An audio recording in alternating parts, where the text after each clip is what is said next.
The village has several levels to add some interest, so what we're going to do in this section is build level 2. It stands about 2.5 inches above the base level. And so I've cut out and arranged all my pieces that I'm going to need. You need 2 using the template of level 2, and these are all medium weight chipboard. Then, and they're following the cutting diagram, I need 3 pieces that are 3¼ inch by 12, 1 piece that is 2.5 by 3¼ and 6 at 2.5 by 2.5. And then I have several of my cardstock strips that are 3/4 inch wide with 1/4 inch score tape on them to use for constructing the different pieces. So let's get started.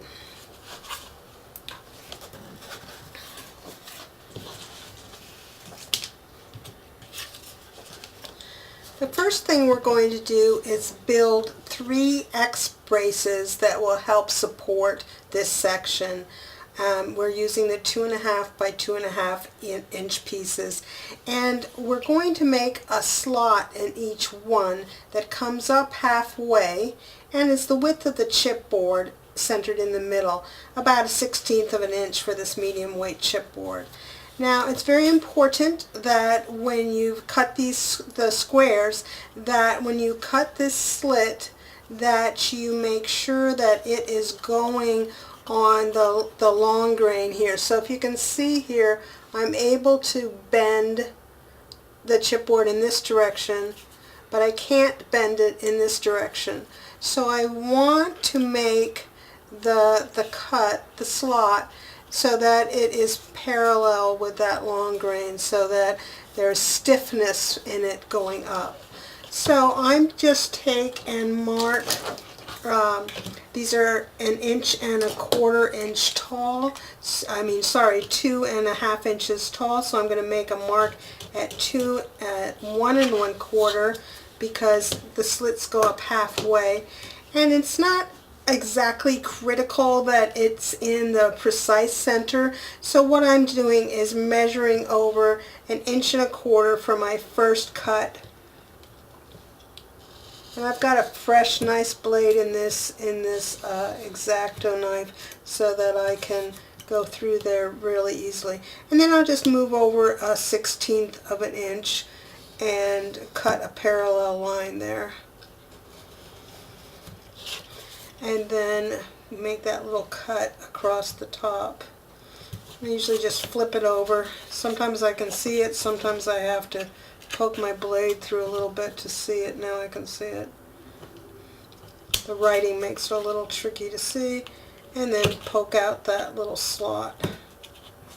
So now we have slots, and I already have previously cut the slots in 5 other pieces, and these go together just slot into slot so that you make an X brace.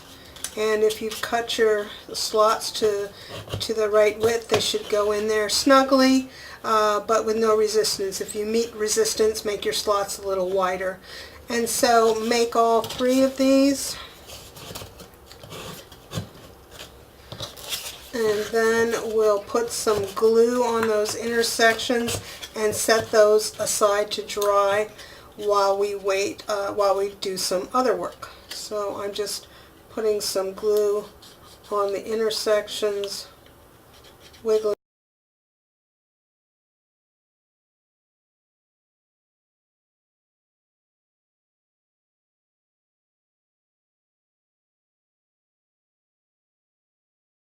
to dry. So the next thing we want to do is get out our 3 pieces that are 3¼ inch by 12, and I've marked a line that is 3/4 inch down from the top here, and I'm going to add one of my construction strips on that line, on 2 of them. I'm not going to do the 3rd one because I probably won't need that entire length, so it's no need to put a strip on it if I don't the whole length if we don't think we'll need it. So just lining up the folded edge with that 3/4 inch line and using my bone folder, come in here and burnish that down. So there's one, and now we'll get the second one.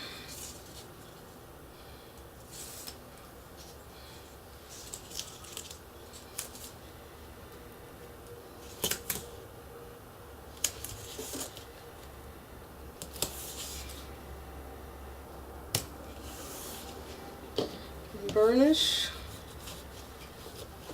Okay, we only need one at a time, so I'll put these others out of the way and get out my top level. I've marked the two pieces, top level 2 and bottom level 2. They're both the same, but just so that I make sure that I keep them oriented in the correct direction, I've gone ahead and marked that. The template also includes a couple of other markings. This one that is right here, the little mark X here, we're not going to put any walls by that because a stairwell is coming down from that area. And over here there are two sides with X's by them. We won't put any walls on those sides either because this section butts up against the level 3 section, so there's no need to have a wall. So what we're doing is building the height for the level 2, and as I said before, it stands about 2.5 inches above the first level. And there's also a little wall above it that's where this 3/4 inch comes in, so that if this was an actual village, people wouldn't fall off the edge of the cliff. So that's what the plan is for this little wall here. So we're going to be cutting sections of the wall and adding them around the perimeter here. And each one is a different length, but we don't really need to measure them. What we'll do is just line up our wall and mark and then make the cut. So I am starting here, and I've got my side down that has the strip on it, and I'm just lining up to get the length with the opening here, and then exactly at this corner of these two sections, A and B, I'm making a little tick mark. And then, just so that I don't forget, I'm going to put an A on here. Now we want to make sure that when we cut this, we cut it nice and perpendicular. I happen to have some rulers left over from quilting, which are very useful for this, but the other thing you could do is just line up that tick mark if you're working on a gridded mat, and put the tick mark on that, and then just line up your ruler along that line. So that's a couple of options for getting this correct. So got that lined up.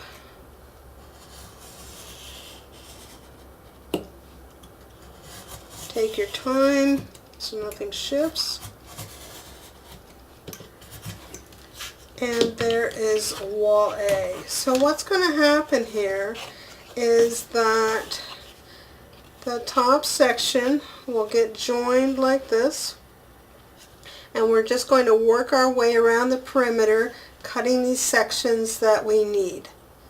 Now, because all of these sections are bigger than 180, the angles between them are bigger than 180 degrees, then all of the joins will be made on the inside. So let me show you what I mean. So I'm just putting my piece A to the side and shifting the level around here and lining up again very carefully the corner between A and B and making a mark where that corner is for C and cutting that.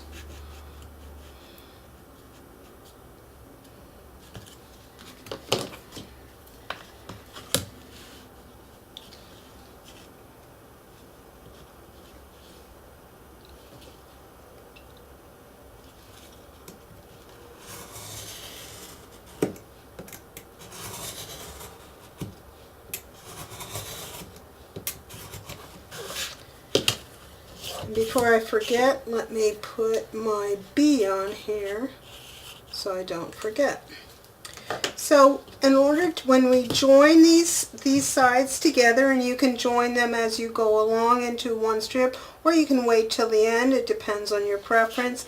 But what we want to do is A comes to the left of B. We'll flip these two over, and this is the join that we're going to make between these two right here. So we'll just take a construction strip, and it's easier for me to work in this direction. Measure the length I need. I'm just kind of tabbing in at an angle for the ends so they're not a straight cut. I cut two little construction strips to make this join.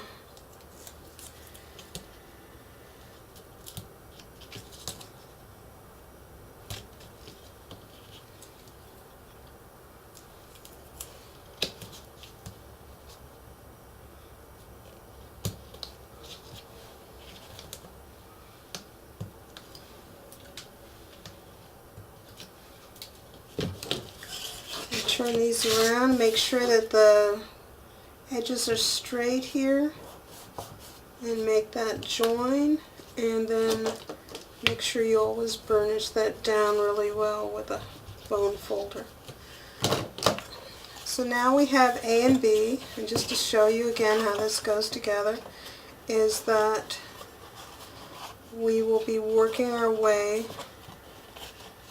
around like so.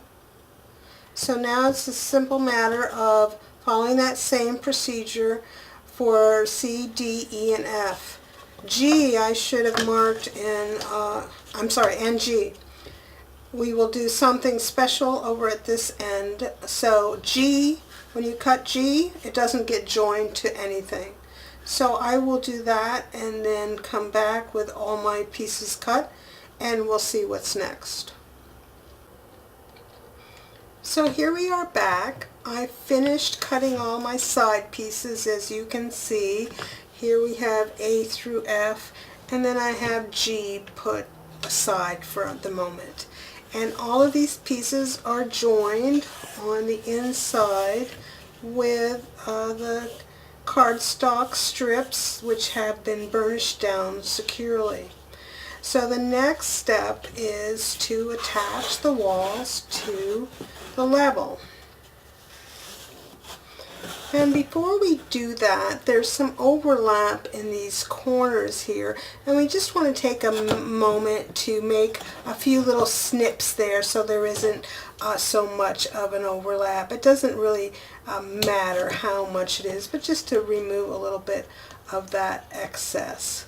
So just a little snip, getting both of the levels of that cardstock strip will clean out and get rid of some of that excess.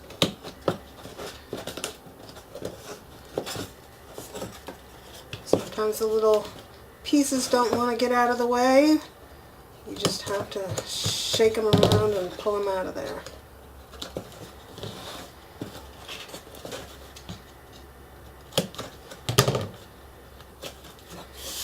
Okay, so we know we have piece A right here, piece A, and here is a piece A here, and we stopped with F over here.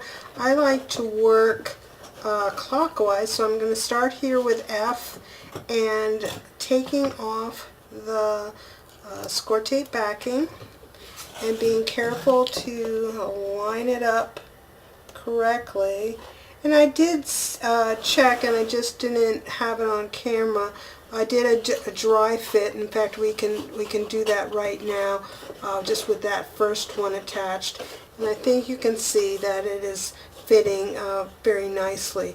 If you do have a little bit of gappage, don't worry about that, because one of the next steps will help to camouflage some of that.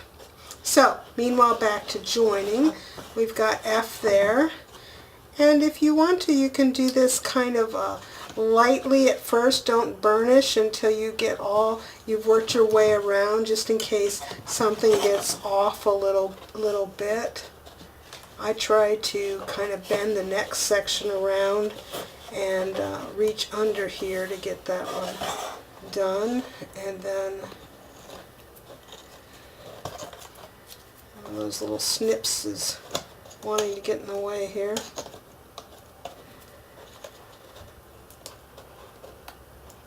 There we go. Just continuing around.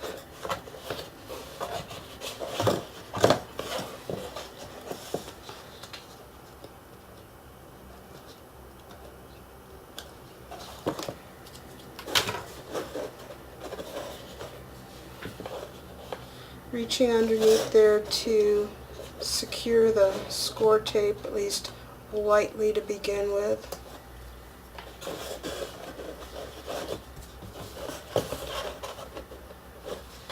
And finally piece A here. Again, reaching underneath there. Alright, so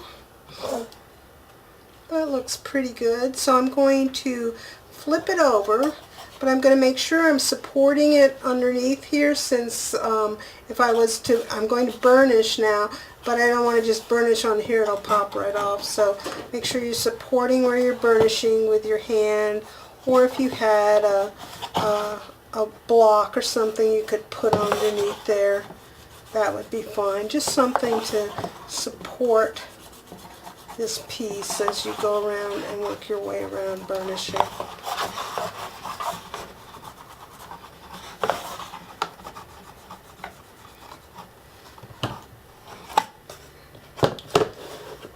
Piece G and the little support piece will go on next. Now we will put piece G on just like we did the other pieces. Just line piece G up with the corner there. And it will flap in the breeze here for a few minutes until we get the support piece put on.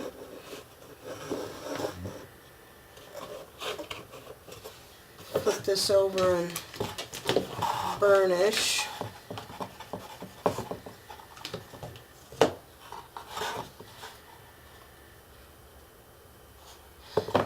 Now we'll take this piece that we saved, that's 2.5 by 3 1/4. I've put 2 cardstock strips, one on the top edge and one on the left edge. And this piece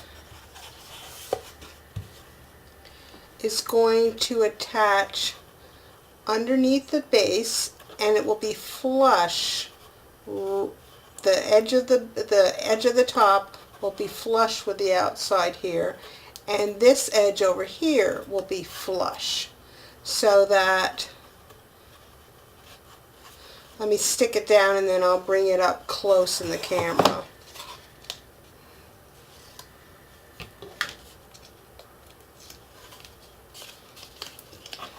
We want this to be flush here because this is the area where level 2 will butt up against level 3, and so that they all fit nicely together, we need that edge to be flush.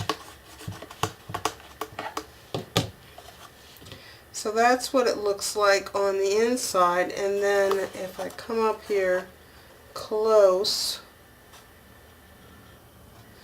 this is flush here and this is flush here. See, if I put it at this angle you can see it. There's nothing overhanging on either one. Alright, and this little support piece is the width of the chipboard shorter than all the other pieces going around here. So it's a little bit shorter right here. So now we've got level 2, the top part put together. We'll put our braces in next, These are our 3 little X braces that we made. I'm just going to get some white glue.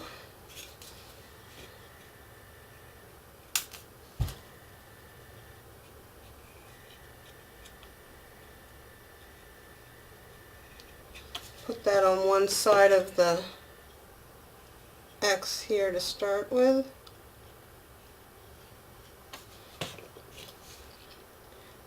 I'll just distribute them inside of this shape to give some good support.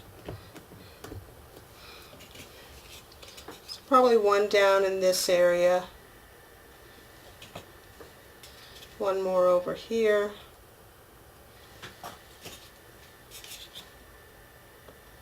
and one there. I think that'll work pretty well. And then we'll put some more glue on the tops of these braces.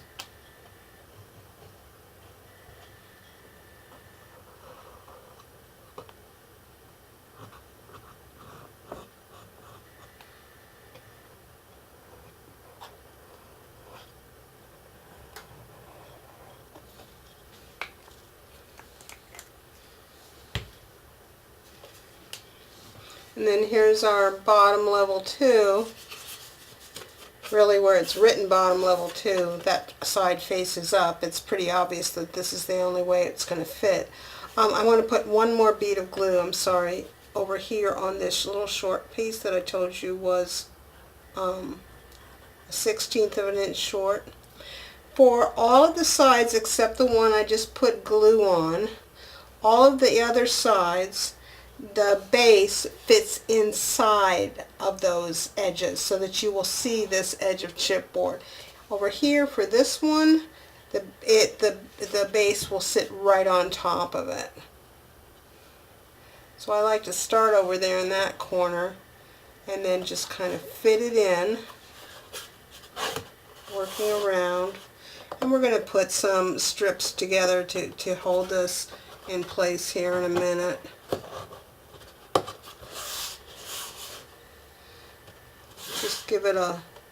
I'm just giving it a little pinch over here right now, just giving that glue a chance to grab on that one section. And then we'll just cut some of our cardstock strips and go around this edge to support it. Now, in the interest of time, I've already cut them to the right length, but remember the base goes on the inside edge here, so however you want to do it to accomplish that more easily. I tend to take the tape off of one side, the side that I've attached to the bottom, get it lined up right, and then stick it down. And I'm just going lightly at first and doing opposite corners, or what accounts for opposite in an oddly shaped piece. So I'll come over here and do side B next, sticking it down on the edge here, making sure it's stuck inside. Then I think I'll come over here to side D.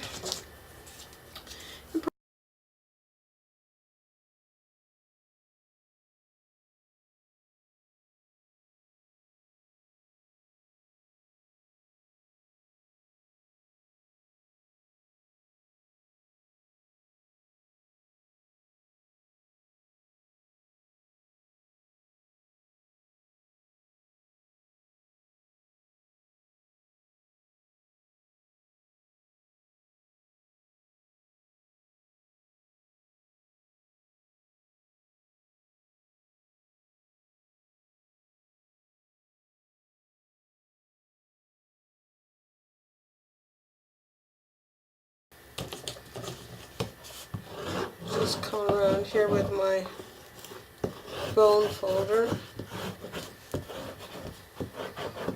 and give that a little burnish, and burnish these sides as well.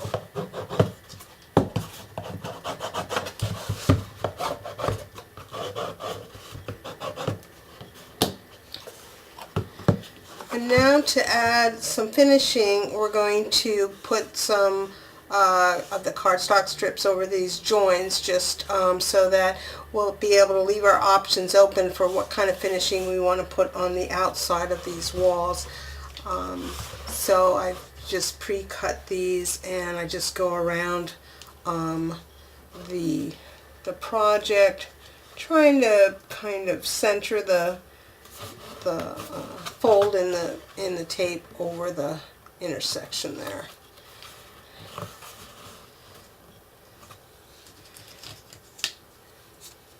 And I'll try to speed the video up so that you don't have to watch all of this happening.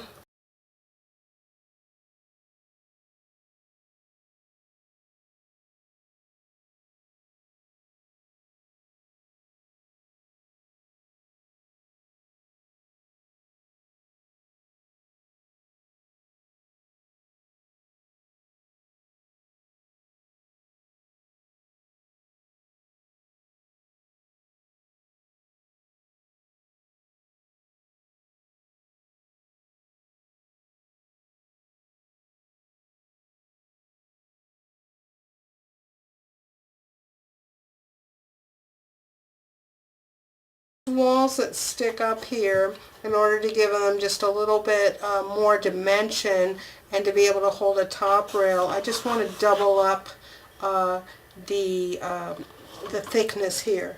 So from the scraps, after I cut out the two bases, I cut a bunch of strips that are they are 11/16 inch, which is 5/8 inch plus 1/16. That's the 16th inch mark above the 5/8. And so just cutting these, going around and cutting these to size to match up with the walls. I just mark it, and if you're a good straight cutter and you've got a nice line to follow, you can just use your scissors, or else you can use your craft knife to do that. And I just take some white glue and I put that on each section.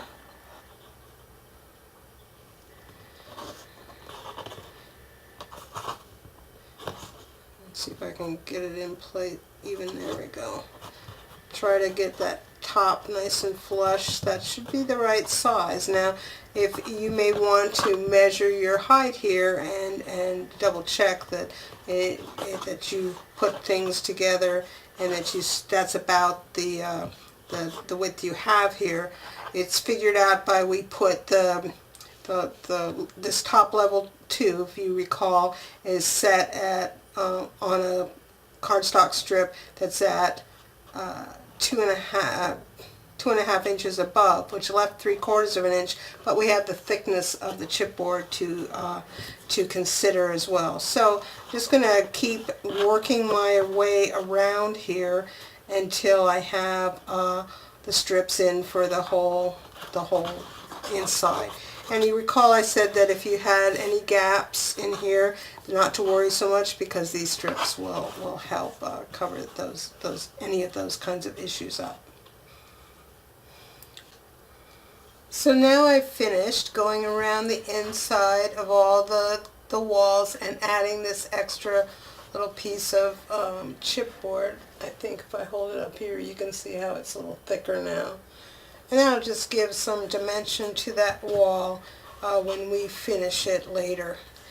And so I followed the same, that's level 2, and I followed the same procedures. I just didn't film it because it's exactly the same to make a level 3. Now the two levels come together here, and let me hold it up this way. You can see how they're a little bit different in height. And here in the front, that gap, as I said, is the stairway that goes from level 1 to level 2. And then if I tilt it this way, that gap you see, it will be the stairway that goes from level 2 to level 3. So now the next thing I want to do is to take these two levels and place them on a piece of paper that I have cut to the maximum dimensions of what I want level 1 to be, and arrange the houses. Now I have in the pattern I have a layout that I've selected. You can mix and match and fit, depending on how big you want your overall project to be. You can change them around.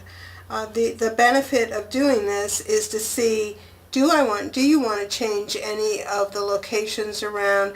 Are the height, now that you've got the two heights made, you can see, are the buildings working in relationship to each other and to the heights? And so I'll be back and we'll take a look at that.